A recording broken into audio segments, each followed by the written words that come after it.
M'dzina la Atate ndi la Mwana ndi la Mzimu Woyera. Amen. Tikupemphani Atate, tikuthokozani chifukwa cha mphatso ya moyo, mphatso ya umodzi wathu ngati mpingo, mphatso ya archdiocese yathu ya Lilongwe. Timanena nthawi zonse kuti tiyende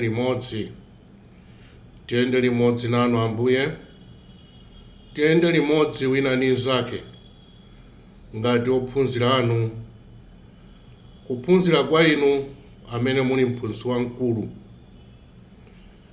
Mutiongolere, mutipatse zaulere, komanso mutipatse kulimba mtima kuti tinyamule mtanda wathu ndi kutsatirani.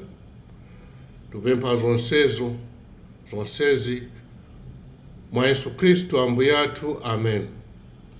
M'dzina la Atate ndi la Mwana ndi la Mzimu Woyera.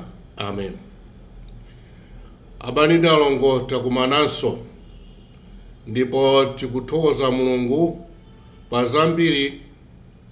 Ndimafuna kuti ndikambe zinthu ziwiri nkucheza kwathu kwa lero.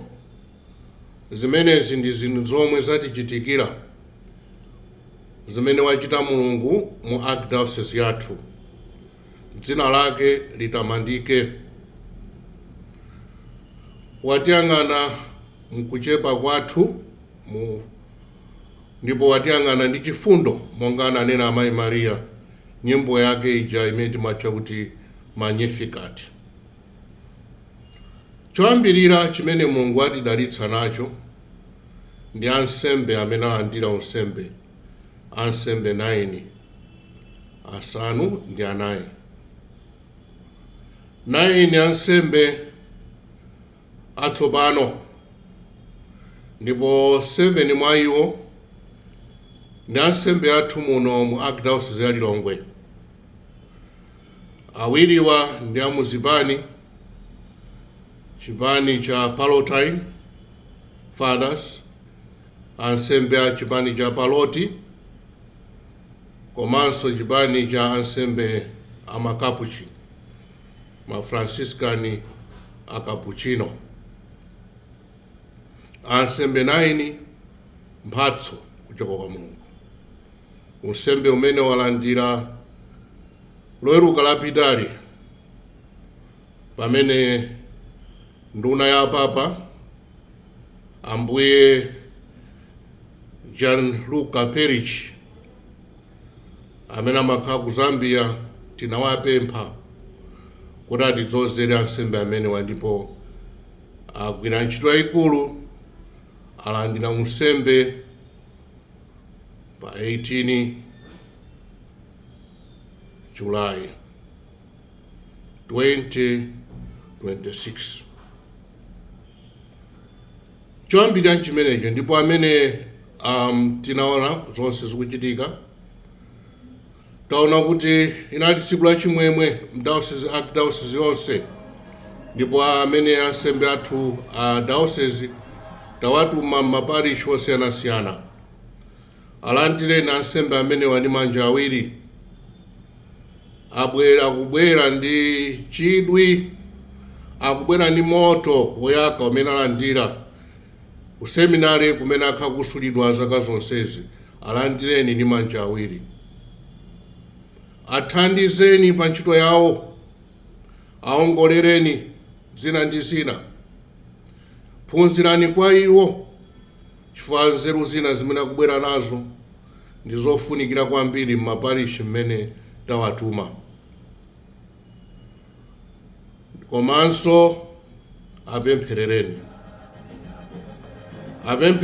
chifukwa choti zaka zoyambirira za munsembe ndi zofunikira kwambiri, sina kuti zaka zina pambuyo pake zosafunikira iyayi.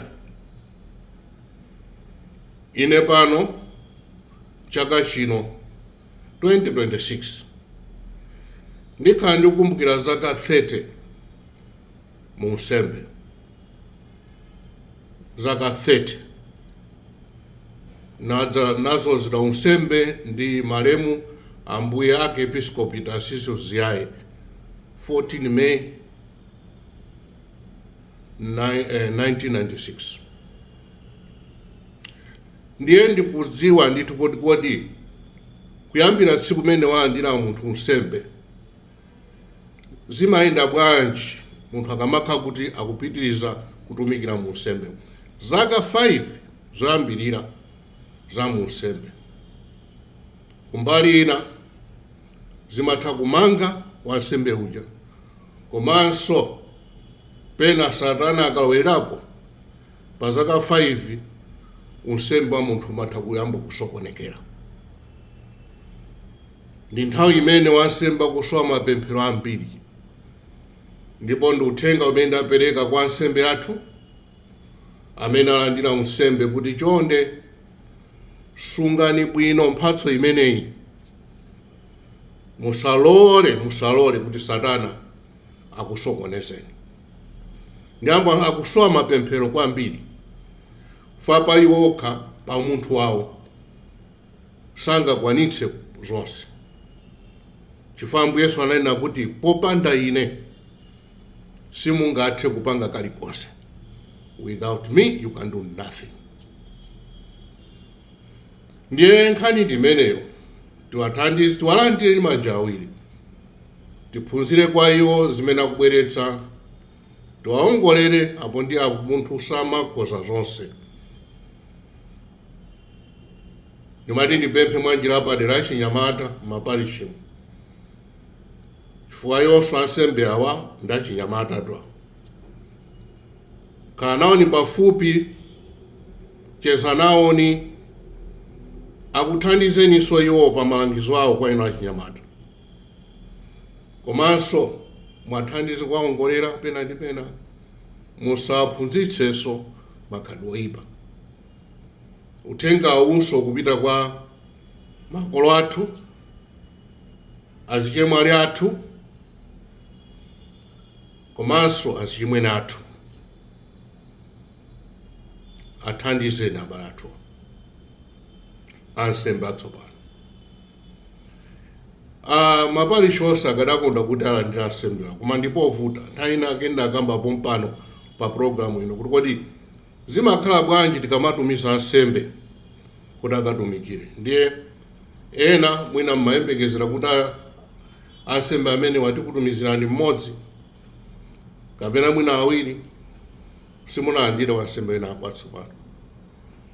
Koma ena mwachitako mwayi kuti takupatsana ansembe.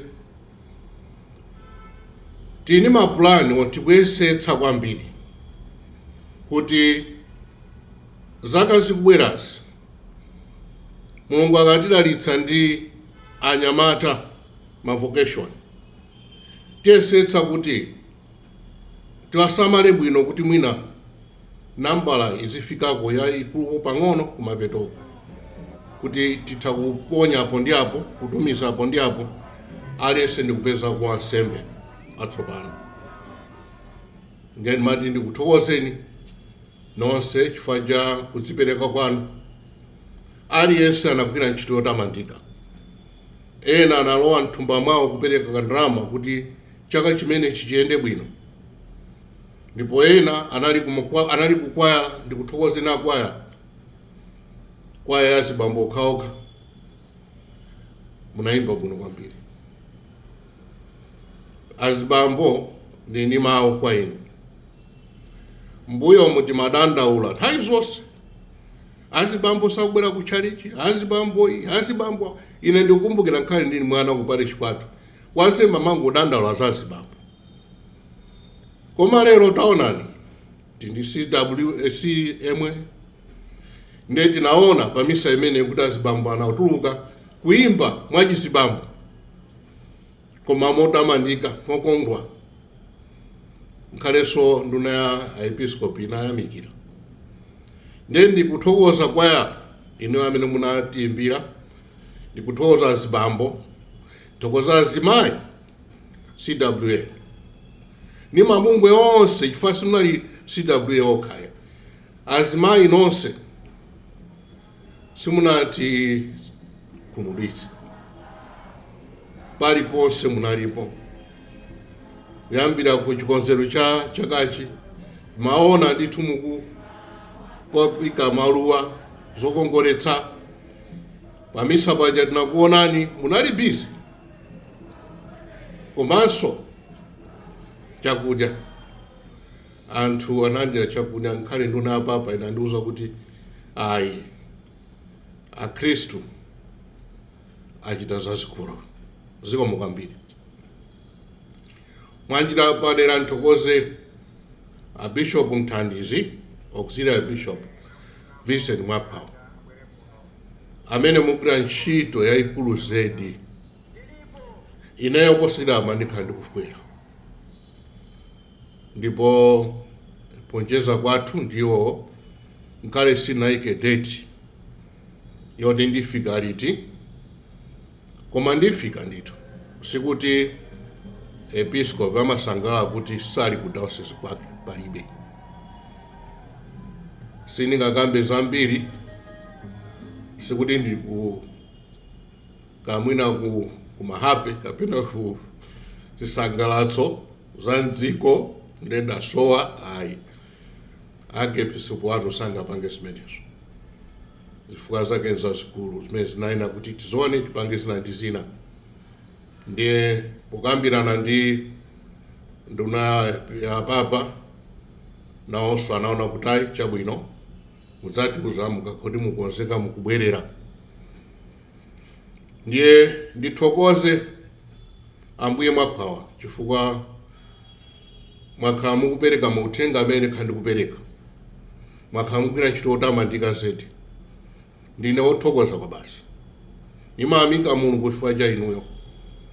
Nthawi zonse simutopa kwa Khristu. Ambuye akafika nkunena kuti pano ndi uthenga umene achokera kwa Ambuye, ndine ndemwe ndithu ndimatumiza uthenga, musamakayikire.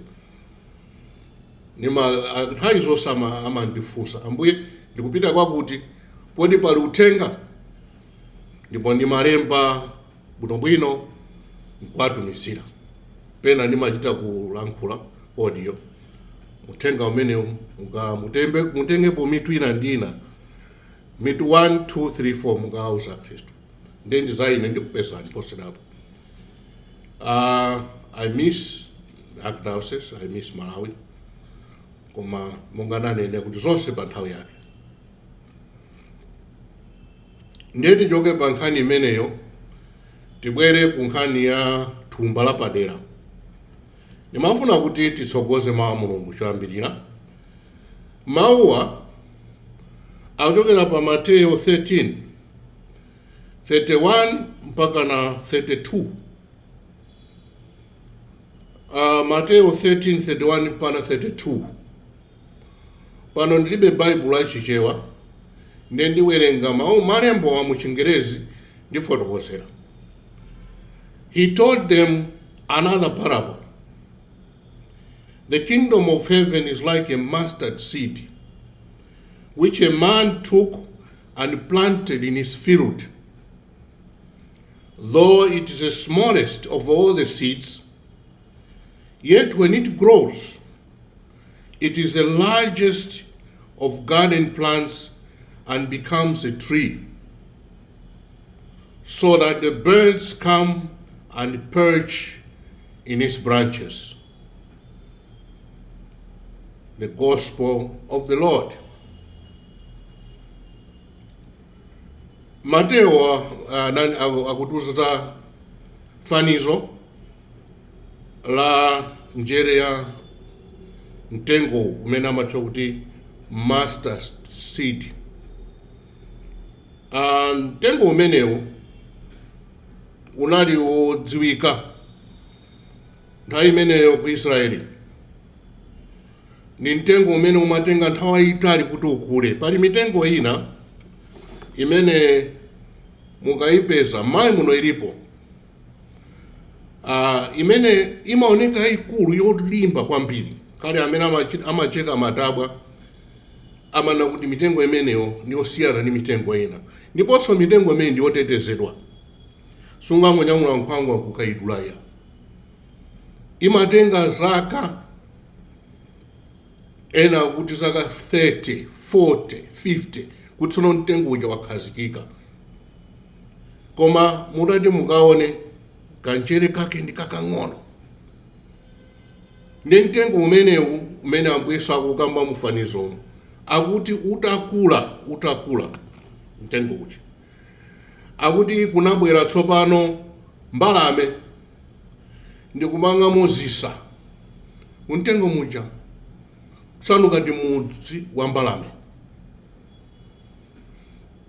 Anthu akupindula ndi mtengo umene kuti akafika pa mtengowa akhangati ndi shedi, dzuwa silingawapweteke. Komanso mbalame zinabweranso kuthandizidwa ndi mtengo omwewo. Takhazikitsa thumba limene tiutcha kuti endowment fund. Ndipo ndakamba mbuyo mukuti zija kupempha kwa azungu, kwa abale athu achizunguwa, kupempha kwa America, anthunso ife akhristu kumapempha ku diocese, ife ku diocese kumakupemphani, kuli mapepa Sunday, pena pake abale ndi alongo. Kutheka kuti kupempha kwathu, sonkhasonkha wathu, anthu ena atha kukhumudwa kuganiza kuti tsopano lero chipembedzo ndi kusonkha ndalama. Thumba ili lifuna kuti tikonze tsogolo lathu. Tsogolo lathu tikumanga lero, simawaya. Sikuti Mulungu azalengeza kuti tsogolo lija lafika yambani kuchita za tsogolo. Ayi, zimene tikumanga lero zimene tizakulole mawa. Ifeyo mpingo wa Katolika tini masukulu ambiri. Ambuye mwakhawa mu interview imene anachitidwa atipasa manambala, ndipo ndi ambiri masukulu. Nthawi zonse ife Akatolika ana athu apite ku sukulu za Katolika, ana apite ku sukulu za Katolika, ana apite ku sukulu za Katolika. Sife tokha Akatolika, onse akhristu amene sali akhristu amafuna azipita ku sukulu za Katolika.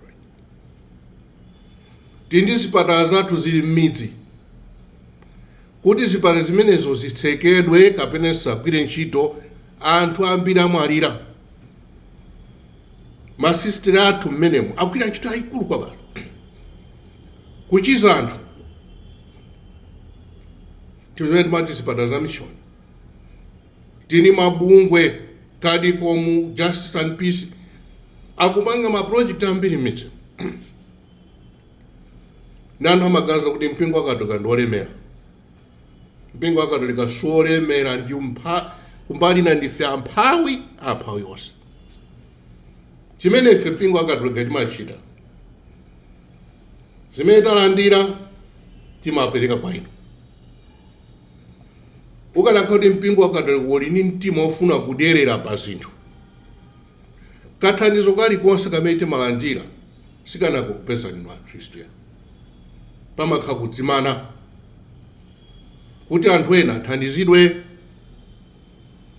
Koma mathandizo amenewa, misonkhasonkha imene timakachita ku mayiko ena ikupita kumapeto. Inunso mwaona nokha kuti posachita nkali boma lathu la Malawi likuuzidwa ndi abale athu omwewo kuti sadalire. Zithandizo zinamba kudulidwa kalekale. Ngale dziko amene muziona nyuzi zinthu zasintha. Kodi nanga zonsezi izi ndatchulazi zimene mpingo wa Katolika umachita, zithandizo zimene zikakhati kulibe, ndalama tizatenga kuti zoyendetsera zimenezi? Ndibwerezanso mpingo wa Katolika ukusenza, ndipo tiyena kusenza mavuto anthu ambiri m'Malawi muno, ndipo timayankha mavuto amenewa kudzera muzipatala zathu, masukulu athu ndi maprojekti athu. thumba limeneli limene takhazikitsa endowment fund ndi thumba lapadera limene tikufuna kuti inuyo akhristu mulowe mthumba ndipo mutithandize. Ndalama imeneyi ikhazikidwa padera ndipo pali malamulo ake, pali ma trustees, bungwe loyendetsera, kuzakhalanso owunikira kafuku amene amachita kalondolondo, auditors okhazikika. Ndipo ndalama imeneyi tiyitenga kukayisiya m'malo osiyanasiyana kuti ichuluke,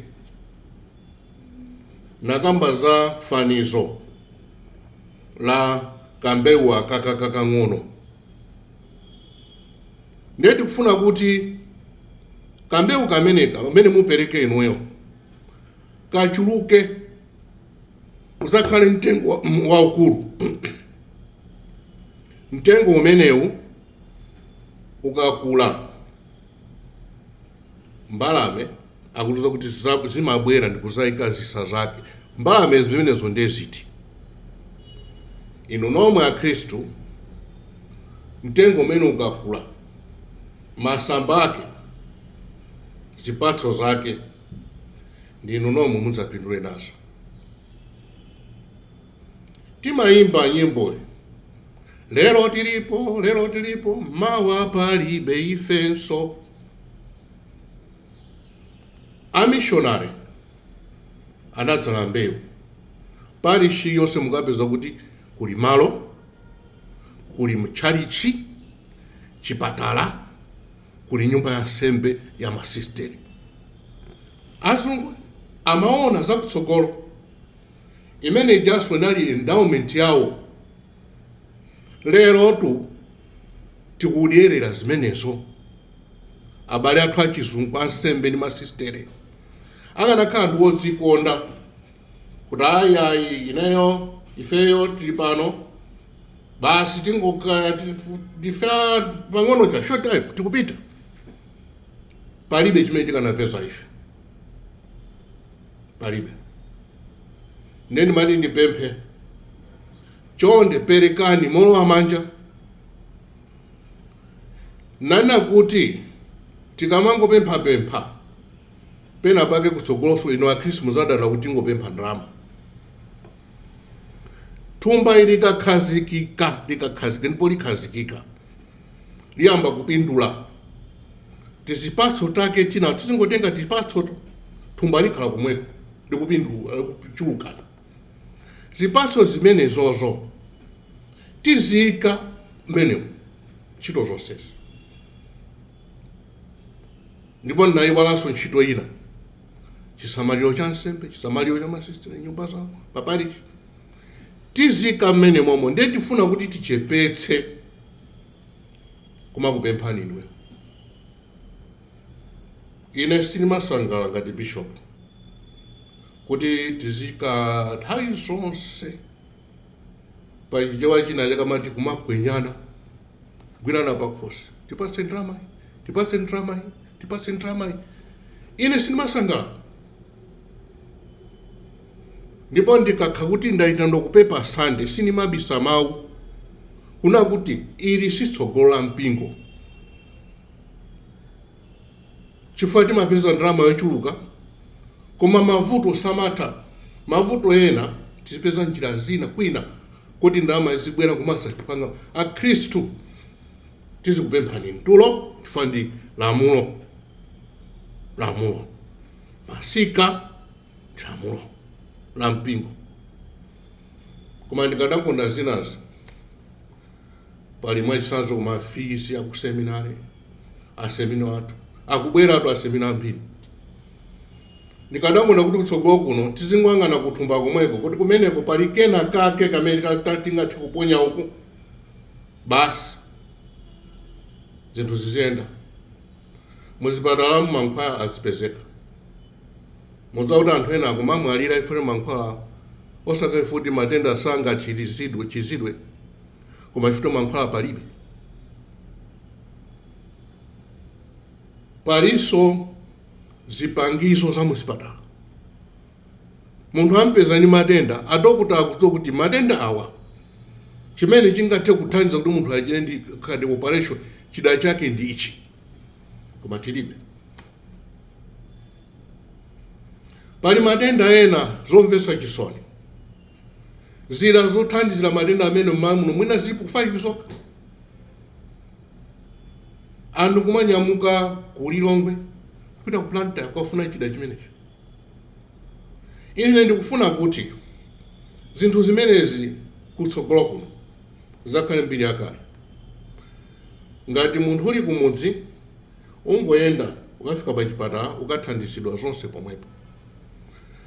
Awakuoneka limwina maloto kumulota koma abale ngati maiko ena anakwanitsa, ife bwanji sitingakwanitse. Ndalama imene tinacho tengani mukayike ku endowment fund. Mukayike ku endowment fund. Ziyamba kuoneka.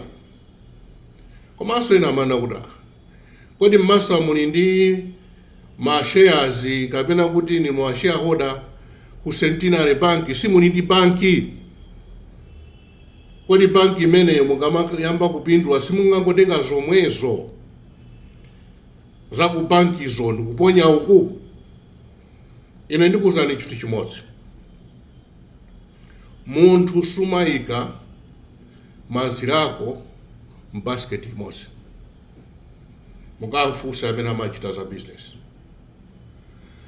Umaponya apo zinthu ziyenda, uponyanso kenaka apo kaziyenda, zingapo zija kumakupezera mphindu, ndipo kaika pamodzi phindu lija limakhala lochuluka.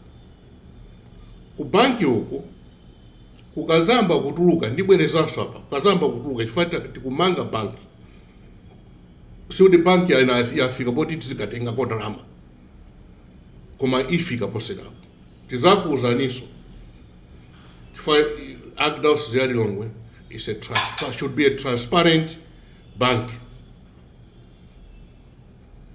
Ndetizakuwuzani kuti banki yathu yamba kupindula, ndi nthawi imene ikadzafika abale ndi alongo, ndalama yakeyo tizaphatikiza ndi ndalama imeneyoyo imene ili ku endowment fund phindu lakelo kuti ikhale yamphamvu kwambiri. Tizayikakonso ndalama kumene kuti thumba limene lizichuluka. Ndiye mwina tisasokoneze. Ndiye mafuna ndikulimbikitseni kuti chonde abale ndi alongo mupite maunyinji wanu kuyambitsa thumba limene. Thumba limene likusowani tichita launch posachedwapa ku BICC. Alengeza kale kuti tikafike maunyinji wathu. Ndiye tatilongosolera kuti zonse tikapeze kumeneko. Ndiye ndikuthokozani kwambiri abale ndi alongo. Mulungu akudalitseni kwambiri. Ndipo tiyendere limodzi. Ndakamba mitu iwiri ansembe athu atsopano komanso thumba limene. Mulungu wamphamvu zonse akudalitseni, Atate, Mwana ndi Mzimu Woyera. Amen.